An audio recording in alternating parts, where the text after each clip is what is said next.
let me turn that down and wish you a happy Sunday. So hello, good morning, good afternoon, good evening, wherever it is, whenever it is you are. It is Sunday, and so it is Weekend Winters, where I just talk to you guys for about an hour, sometimes two. Sometimes I go a bit longer, because I'm more chatty than I realize. And we talk about whatever I want to, because it's my show. But hello, and hello to people in the chat. I see the Lucky Wanderer is there. Is it Arzel, or Aryazel? I'm so bad with reading names. I don't know if it's some sort of a problem. And also Flint is in the chat. So hello everyone who's there already who hasn't typed in to say hello and good morning. Hi. How are y'all? Oh, Cologne traffic. Gotta love that. Anyway, my show wouldn't be my show if we didn't have some Cologne traffic in it. Yeah, so, gosh, what a week, you guys. What a week since last week. Last week I was just doing a regular, just sort of generic topic, because I was kind of tired of going over U.S. politics all the time because it was so depressing, and then everything happened. Everything happened in 1 week. It's amazing.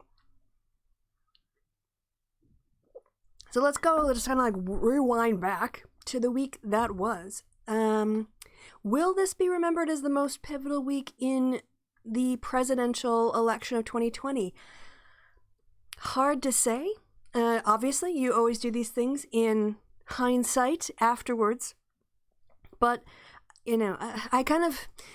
So let me tell you my perspective as a political scientist. Because, honestly, one of the things that we count on as political scientists is that you can kind of compare like with like. So I'm just adjusting the lighting in the background to see.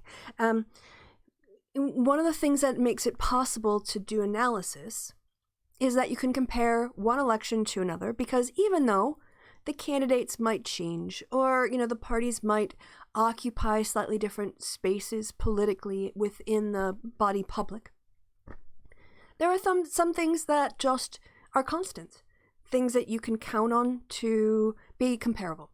For instance, the idea that most people vote on election day. That is something that within U.S. politics is an assumed norm. Hi, Herbie. Hi, Emma. Hi, City Life. Also, good to see you. Thanks for stopping by. 2020 is not like this. And one could say that 2016 was a bit of an aberration, because more than ever we saw outside interference with an American election on levels that I feel pretty confident as calling unprecedented. The role that Russia in particular played in social media, under the radar, we saw very recently. And actually, yeah, let's talk about this, because the U.S. news media aren't talking about it, and it's driving me crazy. So I wasn't quite sure what to talk about, but we're going to talk about the Channel 4 show about black voter suppression, because that did not get nearly the amount of news attention it deserved, and it didn't get it because this news cycle is just so full of news. And also, I'm just going to be honest, a lot of times media people find it easier to just bring on 3 or 4 experts on one topic than to, schedule multiple guests. And so they tend to, especially now in the age of Corona, they'll get someone on a webcam interview, and then they'll just talk to 3 or 4 people about the same damn thing. I don't need 15 minutes about speculation of Trump's health. Like, get me into real news, But, all right, getting back to my original point. We can't, 2020 is just an aberration. And that's not to say there aren't some things that we can't go back to and compare, right? Polling generally has not changed. Polling, because of its mode of data collection, being primarily a combination of online panels and people calling landlines and cell phones. We've really moved away from face-to-face surveys. They're so expensive. The response rates are quite low, which also makes them expensive. And obviously in a pandemic, it's just not reasonable to ask people to go door to door to do a random, pick within a city, pick a stratified sample. So, you pick an area of the state, and then you pick a city within that area, and then you pick a ward within that area, and then you pick a street within that area, and then you pick a house within that area in order to try to get some randomness, to the sample, while also making it manageable. And so in terms of quality of polling, I actually think that the quality of polling in 2020 is better because there is more attention to the role that education. This has been a big discussion within the polling community. One of the things that we saw gave maybe some misleading ideas of support in 2016 was that the state level polls didn't really account for level of education. And we're seeing that Trump's biggest support is with white men especially, but also white women to a lesser degree, without a 4-year degree. This might explain why Republicans want to destroy universities. Their biggest base of support are those people who haven't been educated into critical analysis and critical theory and critical thinking skills, and therefore they're less equipped to be able to call politicians out on their BS. And we're seeing that break now, especially with Biden, where white men with a college degree are actually breaking for Biden. That's a very different place than we were in 2016. Anyway, I get off on a tangent, as I often do. However, I'm going to try to zoom up. I'm going to try to zoom up this chat a little bit. I think I have to do it in this over here. So when it comes to comparing 2020 with other elections, it's just very difficult. Oh, I suppose I can show you guys. I don't know. I think I'm going to stay the same size right now because I'm just chatting with you and there's nothing I have to show you on screen yet. So we're going to leave that as it is.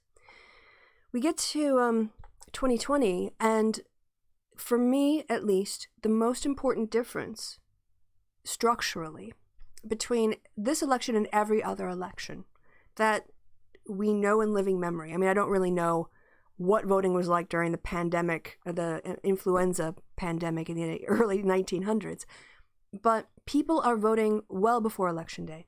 Normally, we have a metric in political science and polling that, asks people, when did you decide to vote relative to Election Day? It's often an exit polling question where, let's say, how soon before the election did you decide to vote? Did you, had you made your mind up 6 months before the election?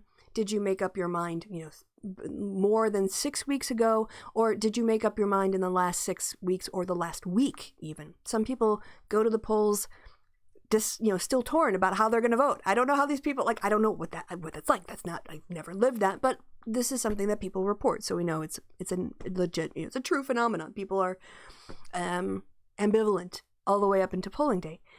2020 is not going to be like that because so many people are voting early. Also, there's a lot of stuff already baked in. There's a lot of sedimentation and a pretty solid division in the electorate. There's not a lot of swing voters left. There's not a lot of undecided people. And the people who are undecided seem to be less sort of I don't really know who I'm going to vote for, and more of, I don't like either of these candidates. You're really sifting out people from the undecideds who are me, and really getting into more the disaffecteds who really don't like either candidate but maybe feel some obligation. And those currently are breaking for Biden. So when we look at this election in the past, the idea of an October surprise, which is what the show is about, we don't know whether or not the October surprise is going to have the same kind of impact as it would have in a traditional election year. Now, in 2016, people often point to the Comey announcement about Clinton. He announced that they were reopening the investigation into Clinton. Turns out it was a load of crap. Comey himself should not have made that announcement that close to the election. There is some people point to that as pushing maybe wavering Clinton supporters back toward Trump. It's kind of difficult to ever really measure why people do what they do. And that is because, one, people don't always know why they do what they do. So they might see a series of ads that build up over time, and they don't think necessarily of one particular ad, but it might sour them on the candidate in a particular way, and that just stays with them, and eventually they change their mind. Other people might see some new information and be like, nope, that's it, I'm done. But that kind of self-explanation is very difficult for a lot of people to accurately recall. I'm not saying that they lie, just saying they don't understand their own cognitive processes. They don't remember everything that went into their decision perfectly because we're not machines, we're people. And so there is some speculation that maybe the Comey announcement had some influence. yada, yada, yada. And that was called an October surprise. This time, I don't really know that the October surprises are going to sway that many voters. And so let's have a look at what an October surprise is for those of you who don't follow American politics or haven't studied American politics. We'll just get Cthulhu 2020, just to end it sooner rather than later. Hey, Emperor Seargart. Yeah, you're saying her emails were apparently a huge sticking point for undecided voters. And I don't necessarily doubt that people reported that. What I'm saying is that even if people said that, it might not have been the thing. Again, because people don't always understand. Like, they might have had a certain sense and then they remembered that thing, but maybe without that they were going to vote against her anyway. And they just attribute causation to something. There's a phenomenon we call about media echoes in political science, where if you ask people for an opinion on something they don't have depth of knowledge on, one thing they'll do is they'll just kind of like repeat headlines.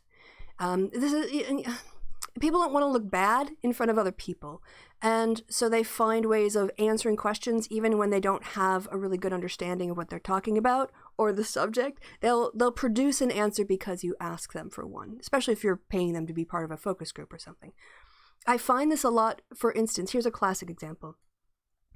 People who don't vote, who, in my opinion, fail in their civic duty there's not a lot that's required of us as citizens. We're expected to obey the laws. We're expected to pay our taxes.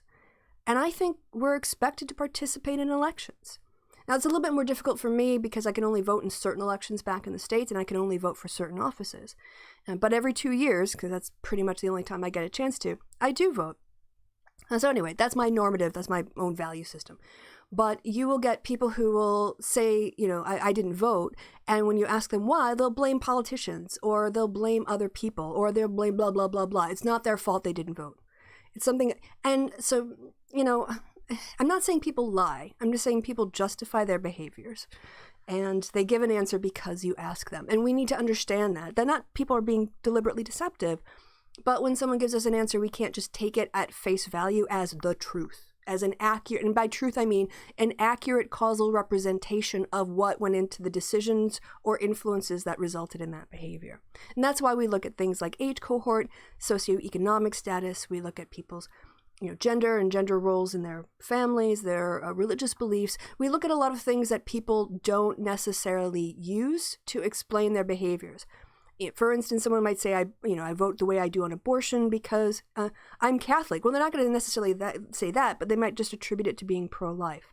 And so we have to go back and look at the ways in which people who put abortion up as their top issue, how religious are they? Like, are there certain religious groups that report that more than others? And are there certain fundamentalist groups? So people aren't always consciously aware of the frameworks they're using. Anyway, I think you get my point. Now it's time for me to change the screen. Yeah. All right. That LG screen, me small. That's the one I want, Christy.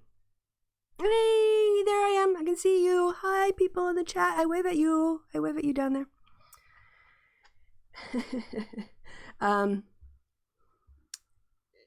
Let's see. All right, so we've got, yes, in U.S. political jargon, an October surprise is a news event that may influence the outcome of an upcoming election, particularly one for the U.S. presidency, whether deliberately planned or spontaneously occurring. Because the date for the national elections and many state and local elections is in early November, events that take place in October have a greater potential to influence the decisions of prospective voters. Thus, relatively last-minute news stories could either change the course of an election or reinforce its inevitability.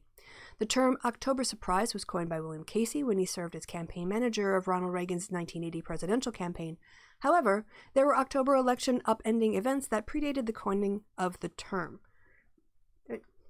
2020 is probably, this is why I asked the question, is Trump's COVID results really the October surprise? Because we're getting so many votes in now, especially in Democratic voters and in Democratic areas, once you vote, you can't be influenced anymore.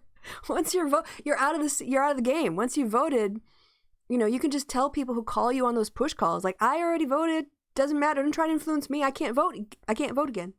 We're done. That's it. Oh, I'm just noticing that this is picking up more red than it normally does on my bigger camera. That's interesting. This is just the coloring I use in the window, so okay, that seems a little less red now. So it's very difficult. Like, if there's something that happens a week before the election and a third of the country has already voted, like, is it still a surprise? And so that's why it happening now, when a lot of voters are voting, might be the only time that an event could influence people. But then again, you have to have people who are influenceable, who can be influenced. I'm trying to think of the word in German for that, and I can't.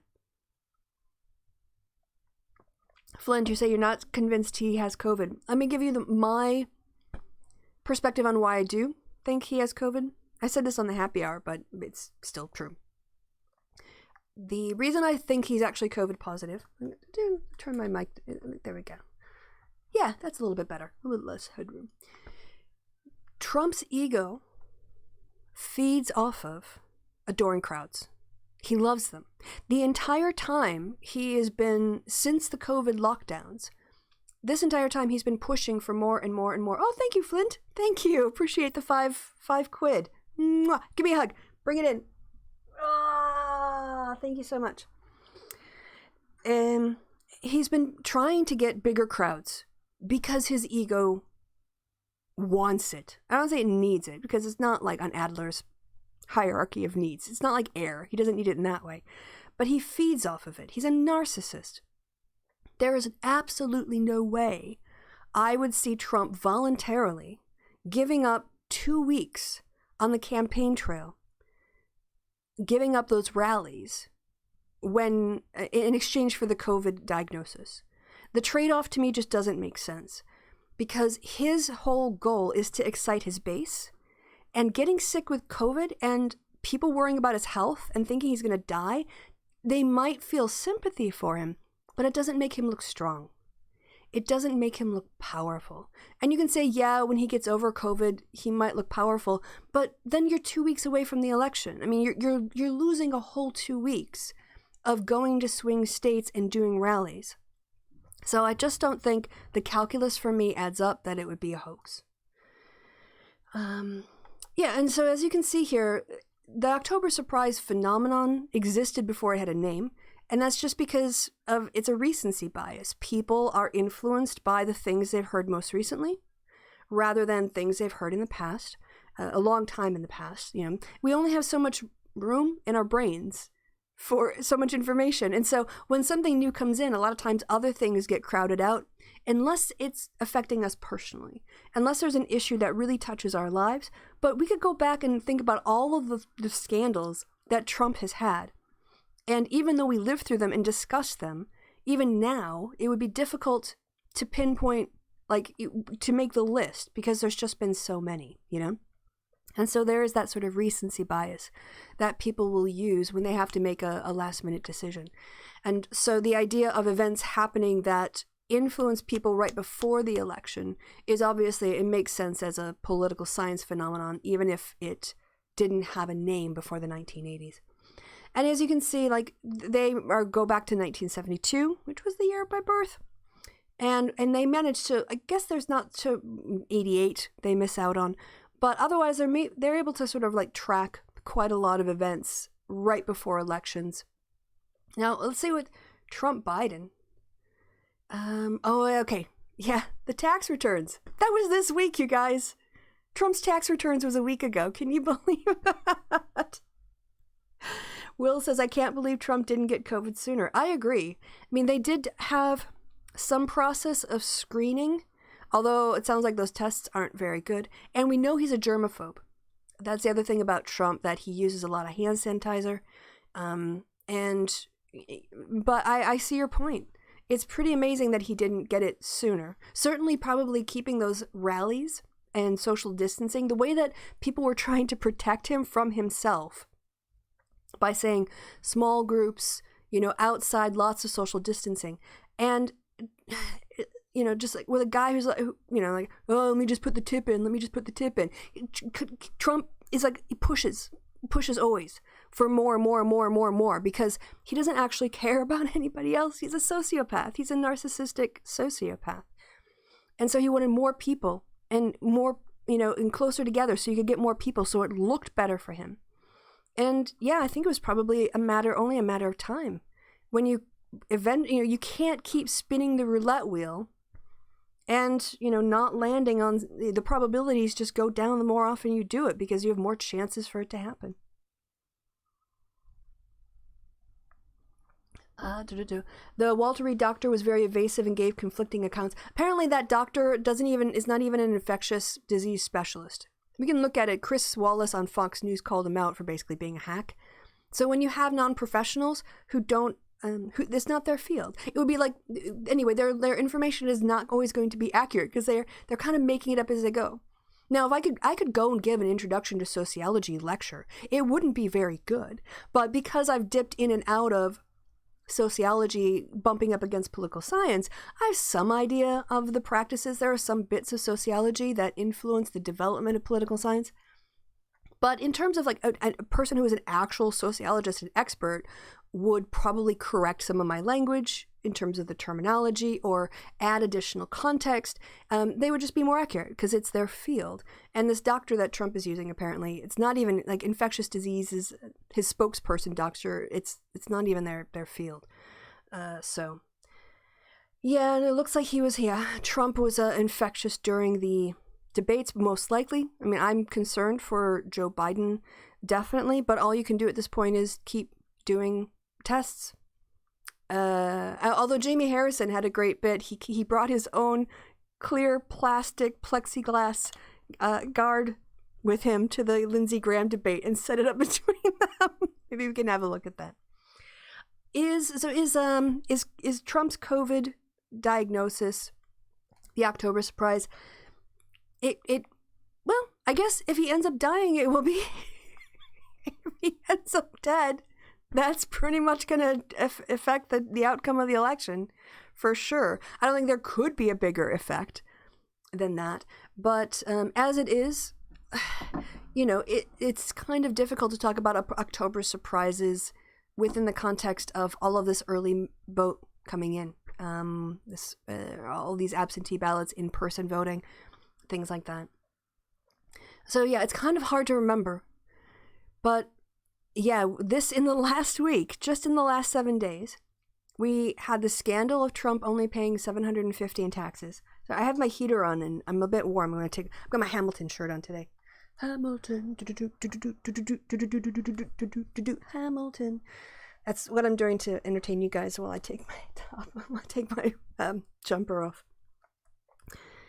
Where was I? All right. So yeah, this sort of like, and people were enraged, and rightly so. But then, we have the attention span of like goldfish in America. Also, Trump just generates so much BS. He's like a BS machine. He just constantly drops crap in front of people to step in. His entire life is just like an elephant with diarrhea. Basically, that's done. You just put like a morphed an elephant's face with Trump's face, and then keep the body, and have it with diarrhea. That is Donald Trump. I think that's a pretty good analogy, actually. And so he had this expose with his taxes. Then he had an absolutely terrible debate performance. Even his own supporters were saying it was terrible. People on Fox News were trying to both sides it a little bit. But it was so bad that for the first time ever in its 33-year, I think, history, the Commission on Presidential Debates had to revisit its rules and talk about cutting off the mic for candidates because Donald Trump is like a child having a temper tantrum. He has no impulse control. He can't shut the F up. Can't close your mouth, Donald. Just I want to hear what Biden has to say. There's also,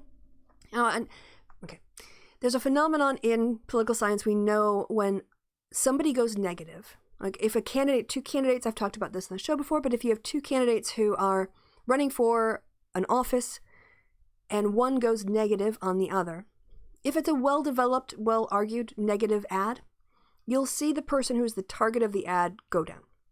But you'll also see this effect where the person who makes the accusation and slings the mud, their positives also go down. Because even though people will be affected and change their minds and their attitudes a bit by negative information, they also don't like it when candidates do that. Now, candidates do it because it's effective. And so you're basically hoping when you do a negative ad, you want to be, the ideal time to do a negative ad is when you and your opponent are pretty close. So maybe you're statistically tied in the polls, or you're less than 3 points or less in the polls, right?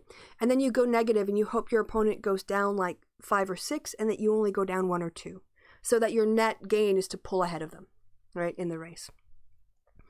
And I think when it came to the debate, just being on stage with Donald Trump gave people a negative impression of Joe Biden, not necessarily because of anything Joe Biden himself messed up, but because it was just a S show, and they kind of like a plague on both of your houses. The other thing that I think is really malicious and evil, and of course very in keeping with the spirit of Donald Trump, is that his team deliberately tried to exploit Joe Biden's stutter. They knew psychologically that if you interrupt somebody who stutters, they're more likely to actually stutter. If you interrupt their flow then they have to start over again. And so I think Trump was just trying to talk over Biden in order to make him look bad. I mean, we know that for sure, but also to exploit his disability. And I think that part of the reason Joe Biden did have a harder time giving answers that were clear and concise is because he had Donald, talking in half his ear, and he couldn't really think clearly. You know what it's like when have you ever tried to listen to 2 conversations at the same time? And your brain is sort of like trying to pick one or the other and focus on it, and it's very difficult work, right? If you're trying to speak and someone is talking at you, and you're trying to listen to the moderator, not listen to that guy, think about your answer, think about the best way to phrase your answer. It was all meant to trip him up and make him look like he was cognitively impaired, because Trump is evil, right? He's evil. He's beyond human empathy. Like, his actions and his behaviors go beyond what I can reasonably attribute to a person with empathy. Therefore, I can't in any way understand him, on an emotional level. I don't understand what drives him. He's beyond the pale to me in that way. He's beyond human goodness. And so for me, Trump is evil. Not in a sort of divine sense, but in a malignant set of human behaviors that he exudes that. He absolutely exudes that. Trump kills everything he touches. He is, he ruins everything, and he makes everybody's life miserable eventually. So I think that's the other thing that, Biden unfortunately got caught up in that. I'm not saying his performance was perfect. I don't think it was perfect. But I think if you understand that psychological warfare that Trump was trying to engage with the entire time, you understand why Biden's performance was maybe not what he had rehearsed or practiced or planned for. So I'm just going to check people in the chat. What do you guys got to say? I think even Republicans were annoyed that Joe was interrupted so much. Yeah, I agree. And then one of the things that the Trump campaign people said afterwards was that Trump actually didn't let Biden talk enough to trip himself up. So one of in Trump world, Biden can't put together, can't string 2 sentences together, and he's not coherent. And if you just let him talk, eventually he'll mess up. He'll bury himself. He'll put himself in a hole, as it were. And their critique to Trump was, you were so busy talking that you didn't let him, mess up.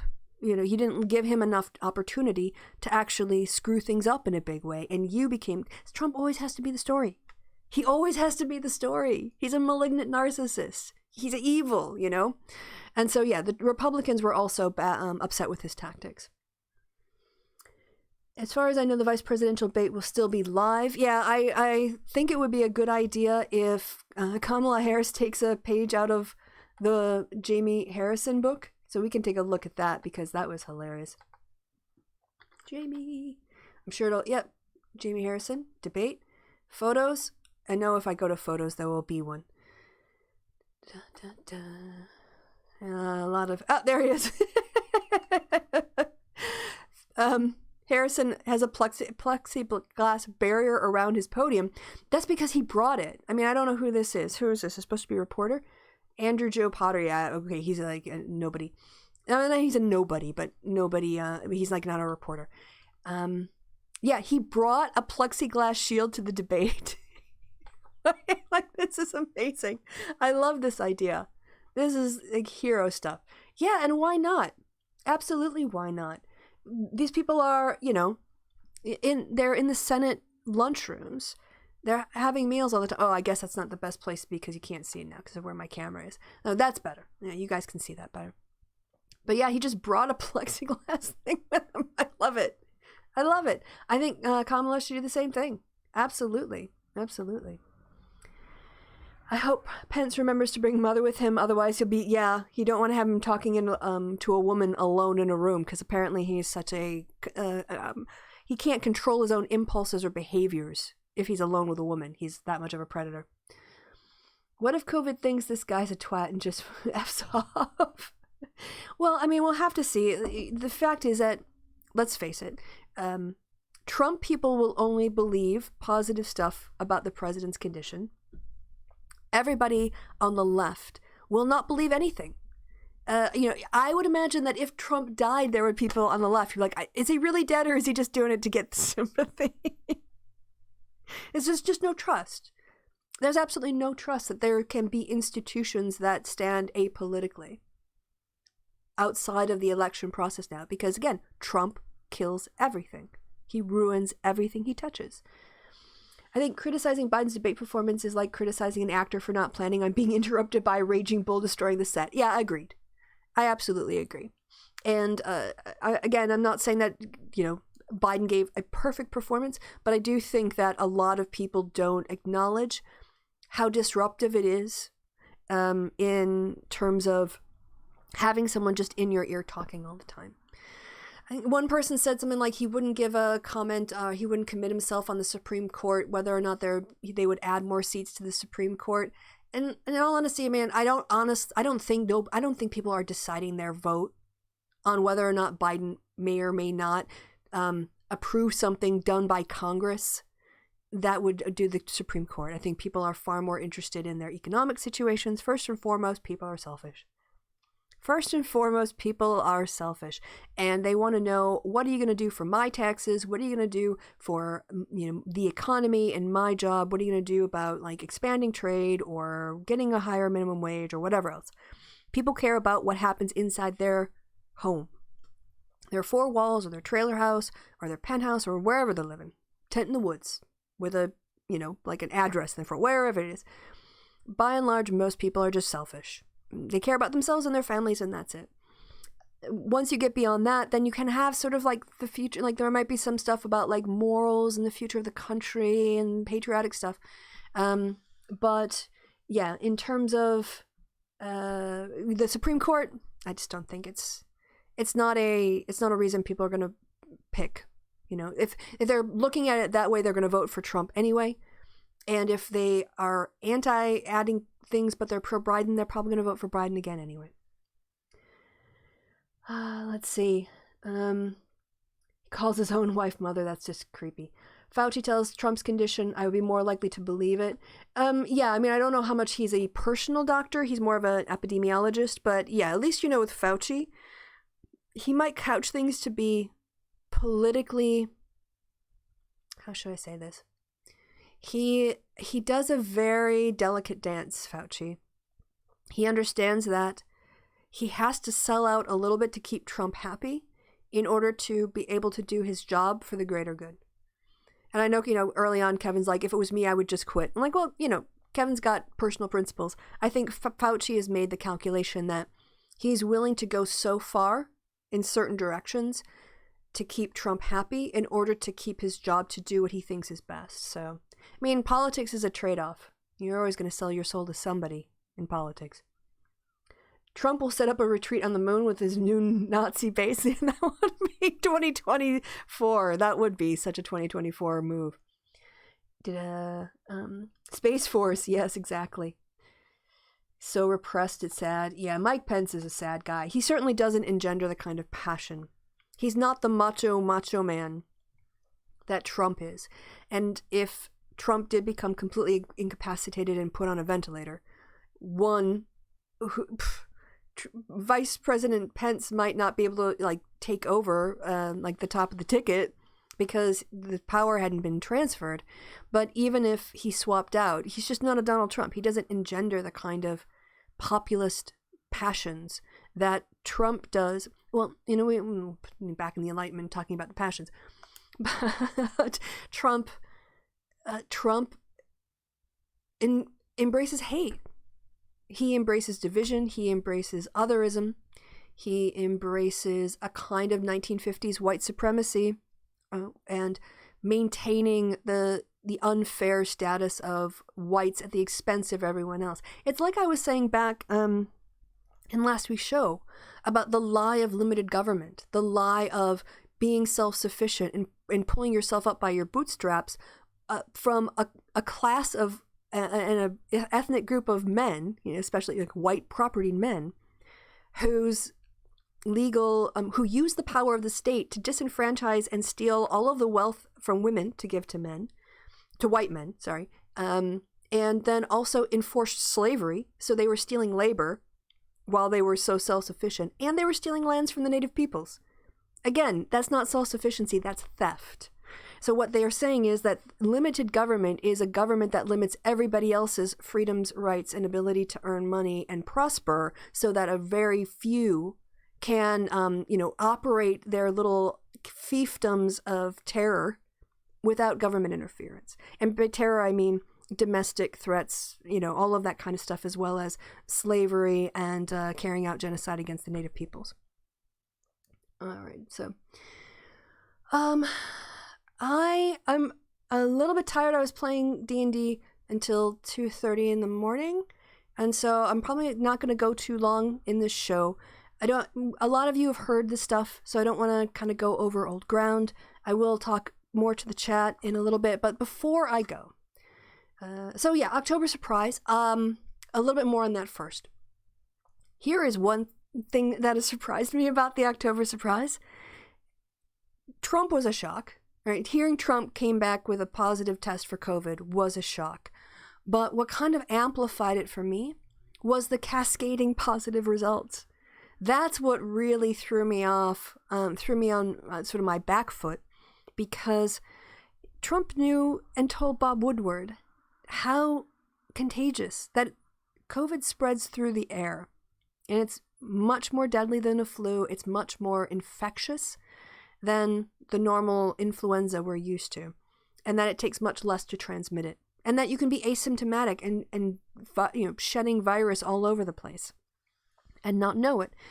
And this is why we've talked about masks and social distancing, and we've had lockdowns in order to not overwhelm the hospitals to the point where people end up dying from strokes or car accidents because there aren't sufficient hospital beds, as well as people who end up on ventilators. But the number of people now around Donald Trump who have tested positive, that's, for me, that was a more profound shock. So I guess COVID positive, let's try that. The list is amazing in terms of it amazes me. Not like it's great, but it amazes me. COVID positive, GOP. I went because so many of them now. I think, can we talk about what a POS Ron Johnson is? Absolutely POS. So he's one of the ones who's tested positive, not necessarily, I don't think, they won't let me in because I'm in Europe. Discrimination. I'm sure someone else will have it. But, where's my list?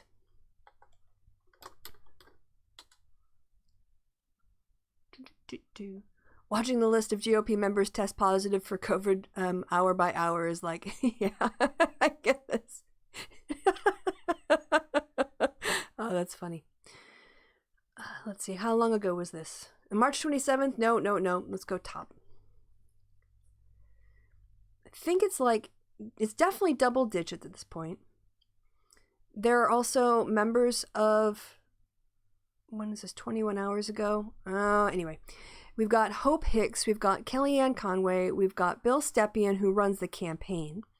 We've got now, I think I've got something on, actually, the New York Times. Nope. Here? Yeah, this one, right. So this is not accurate insofar as it doesn't include Ron Johnson, because it looks like Ron Johnson got his COVID exposure, from someone who tested positive, which might have been inside the GOP Senate, to be honest. So, yeah, Donald and Melania, Hope Hicks, I don't know who Lucas Luna is, Mike Lee, Utah, Tom Tillis, South Carolina, Kellyanne Conway, Bill Stepien, Ronna McDaniel. Oh, this woman is a piece of work. She's the RNC chairwoman, some president of Notre Dame who should have known better, going to a Trump event without a mask and sitting next to people. And Chris Christie, who helped him with his debate prep. I think you're going to get more positive tests. One of the things I saw was Kellyanne Conway and Bill Barr talking. Let's see if there's video of that. Video. Yeah, this was during the reception. Oh, you don't need to hear that. And you can just see the COVID. Just imagine it spraying at his face. Oh, it gets closer. More COVID, more COVID, more COVID.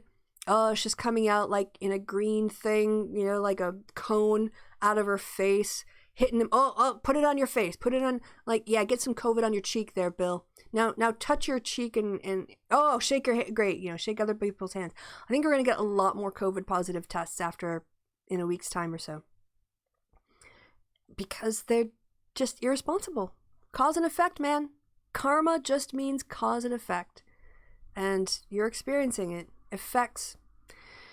So, we'll have to see. I wouldn't be surprised if more Republican senators end up positive because of their unwillingness to, do basic hygienic behavior.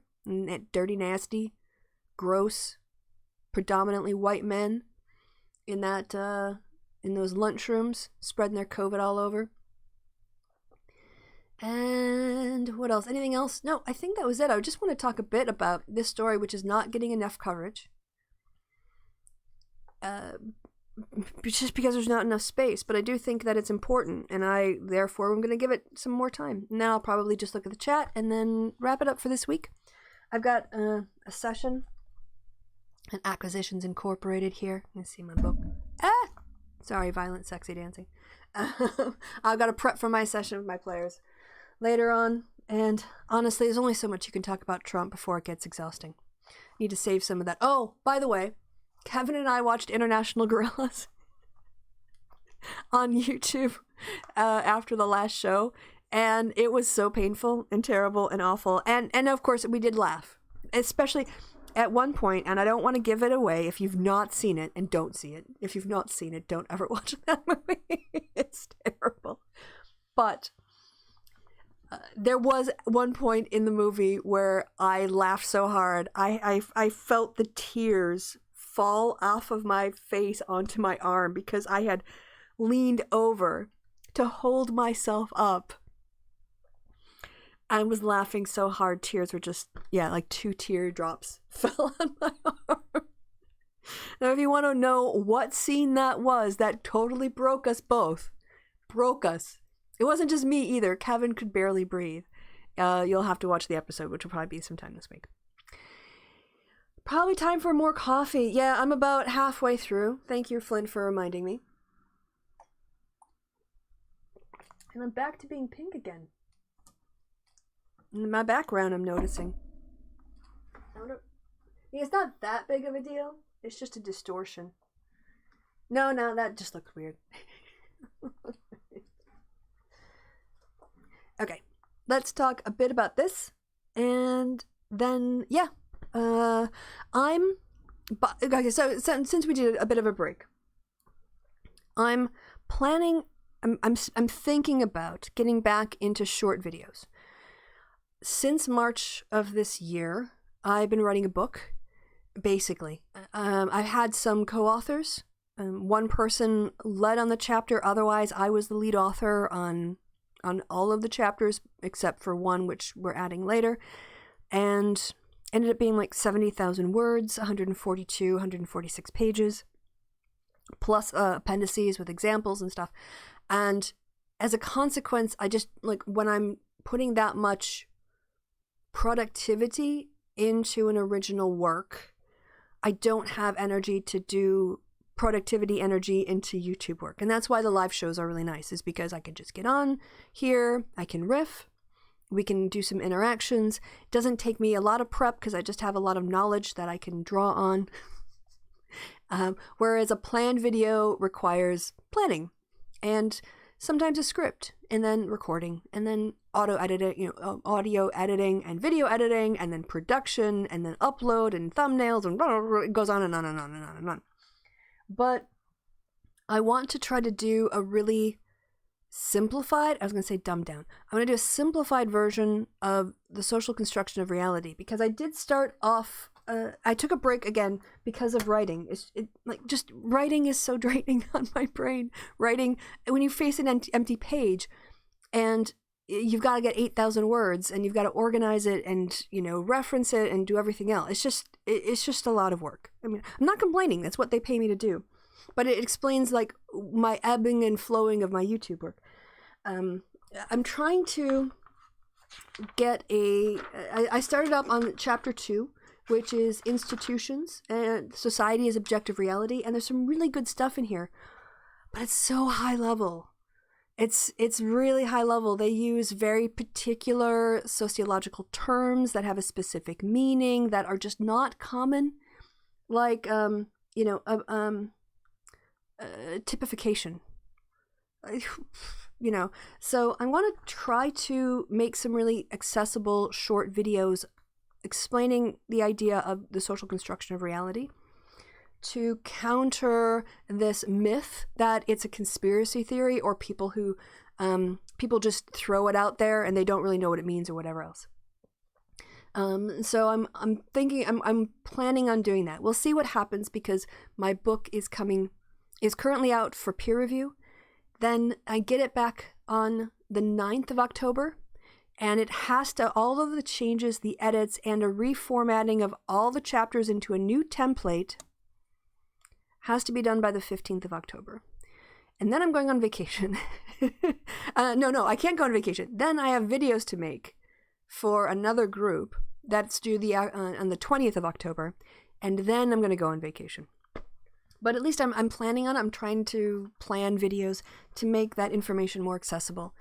Because honestly, Berger and Luckman, it's a great book. But if you aren't at least like a third-year undergraduate in sociology or something, it's a lift. It's a lift for me, and I deal with a lot of pretty high-level stuff. It's not impossible. It's not can't. But it does... It requires a lot of work to get through, and I want to really get to the core of their ideas. Writing, yeah, feel your pain. Yeah, in some ways, like if you know, for me at least, again, I'm going on another tangent, but having something that when I have it in my mind and I know generally what I want to say, then the challenge becomes, okay, how do I say it in a way that makes it obvious and clear on the first reading? My goal in writing is always that someone shouldn't have to read my chapter twice or my article twice to understand it. And so that means I have to write it in terms of knowing it from the inside, as the person who did the study or has the information. But then I need to go back and think, okay, now I need to pretend that I don't know anything about this. What do I present in what order? What requires definition? What other information can I use to support or illustrate this? Do I need an example here, or am I just being tedious? And that is the part of it that's the really hard part. It's not so much just writing. You can just sit and look at Twitter. People write crap all day long. Writing isn't the problem. Well-structured, coherent, logical, clear writing. That's the challenge. Being parsimonious, knowing exactly how much to say and what you don't need to say. That's the hard part. Oh, and I got some good news this week too. Got a result back from the Research Data Journal, and we got an acceptance for an article I wrote back in the spring. So I'm going to do some changes based on peer review, and so I got an article. I've got another one out. We'll hopefully get a response in 2020 still from that one, and then my book should come out in 2021. So yeah, I mean, I'll be pretty productive. Oh, and I want to deposit 2 data sets as well for my study. So hopefully get at least 4 publications, maybe 5, if the book comes out in time before the end of the year. So anyway, back to politics. Can we get back to politics, please? Right. Yes, Channel 4 in the UK has done this great expose, and the US media is just not even picked up on it that I've seen. And I am shocked and outraged. Now, I don't know if Roland Martin's, I should check if Roland Martin's, I don't know if you guys know his channel at all, but let's do a quick. He is Black Roland Martin, sorry, just the singular. Channel 4. Let's see if you go to, because I don't know if he even, see, I should send this to him. A year ago, it's just in the last week. Let me filter this by, no, that's not the one I want. Filters. It only says filters, Christy. This week. National, right, yep, yes, okay, of course he would cover it. I mean, this is basically the only person I've seen covering this stuff. And it's because it directly affects the Black community, and the mainstream media just don't have time for it. And this makes me very angry. It makes me very angry that this story has not gotten more mainstream news. This is somehow, you have to go into predominantly the Black media areas of, YouTube and other media forms to see this stuff covered, because it affects all of us. When the Trump campaign is targeting American citizens based on their skin color, that affects all of us. That affects our democracy. And I clearly, you can tell, I am outraged that this hasn't gotten more coverage. Channel 4 News in the UK, I can hear it coming out. No, I don't. You guys can't hear it, but where is this coming from? There is a video playing somewhere, and I don't want it to. Oh, this is annoying, but you guys can't hear it, so I'll just ignore it. Where is that video coming from? This is so terrible. Anyway, yeah, basically the Trump campaign targeted African American voters and tried to get them to not vote. It was a deliberate voter suppression tactic. It was meant to get people to not participate in democracy. Is there anything more anti-democratic than having an entire strategy to turn people out to vote, to stop people from voting? I mean, what you're basically saying is, I can't make an argument good enough to win these people over. So rather than trying to win them over, I'm going to try to destroy their morale. I'm going to try to destroy their faith in the system. I'm going to try to get them to opt out so that there's more room for the white voters. And I know that there's outrage fatigue, and I know that COVID and taxes and debate, but if he did it in 2016, they're doing it now. And it's not just that, maybe they're like, oh, that was 2016. They are doing this now. If they did it before and it helped them, they are doing it now. And it's a matter of looking, a matter of finding, because I guarantee you, if they're doing it right now. It's like the Jacob Wall and Jack Berkman robocalls to urban areas and targeting black voters, people whose names sound like they're a black voter, and lying to them that if they try to vote by mail or they vote absentee, they're going to be put on a list for debt collection, and they might be some whatever crap lies that they tried to spread. I mean, if those guys are doing it and using their own names because they didn't think they'd get caught, the Trump people are doing this. And at some point, we have to stop this assault on our democracy. White supremacists rig the game because they can't win when there's one person, one vote. And they know this.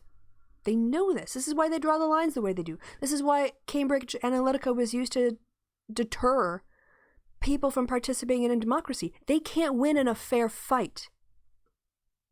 They can't. Because they're not interested in representing everybody who has a vote. They want to preserve the power and wealth and status of people who look like them. White people. Or people who are willing to support the maintenance of white supremacy in America. And we have to be able to stand up for democracy. So, for what it's worth, I've had my rant on that. Maybe bring it up again. Maybe we can talk about it in light of 2020. But I was angry.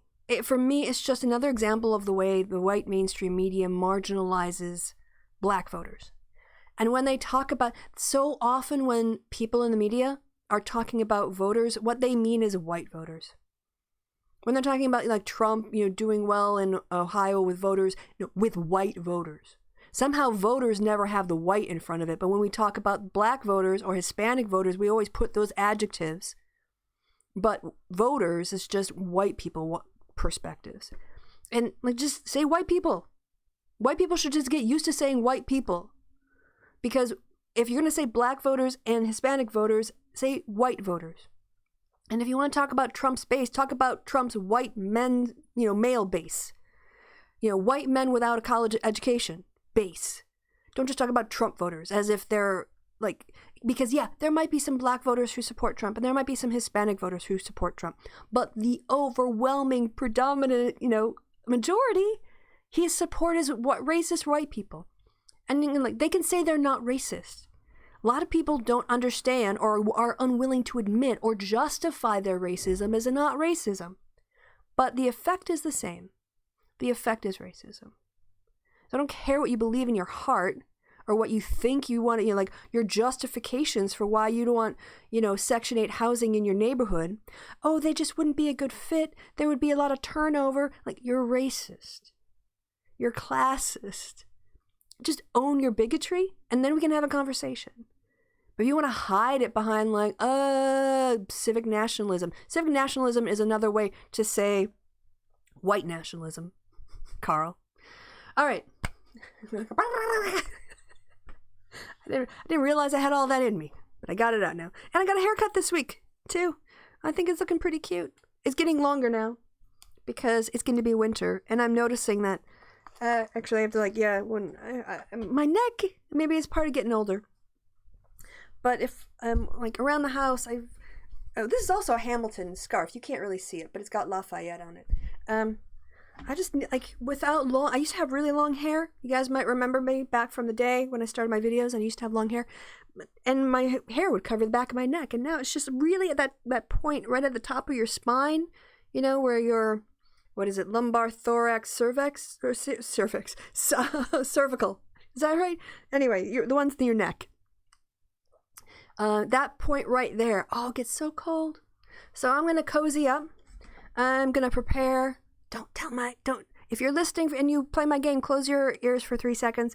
I'm going to prepare a dungeon for my players over on my D&D channel. And yes, I'm looking to try to make some nerdy content, maybe with an animation look on it, to make it look sort of introductory education 101. So we'll see what happens. But until next Sunday, you guys, gosh, I could not have predicted this time last week There's no way I could have predicted this time last week that Trump's taxes would be revealed, that his debate performance would be a bomb, and he'd end up with COVID. Stay tuned. It's a roller coaster. So we'll see where we are this time next week. Maybe do a bit of a longer show. I'm not seeing too many comments in the chat, and that is fine. We can have maybe more of a Q&A next week. I will forget this. I will forget that I said that because it'll be a week and so much will happen. But yeah, if we want to, maybe do more of a Q&A next time, if you guys have questions not to do with politics, but just with anything, or if you have some other comments. But of course, if there's a big happening, if Trump ends up in a coma and on a ventilator, we're going to have to talk about that. If he ends up out of hospital, I guess we're going to have to talk about that. But I want to say to you, thank you for joining me on this Sunday morning, afternoon, evening, wherever it is, whenever it is you are. I appreciate your time. I appreciate your attention. Flint, thank you for the $5. I will have a cup of coffee and toast you. In fact, I'll just do it and thank you. Again, I know I gave you a hug before, but oh my God, okay, so I've got my Hamilton mug, my Hamilton scarf, and my Hamilton t-shirt. And at least I'm consistent in my themes. Until the next happy hour or trash movies, or if you want to watch me play D&D on my channel, I will see you then. Otherwise, until then, I've been Christy. Y'all been awesome. Be well, be safe, be happy, and we'll see each other again very soon. Okay.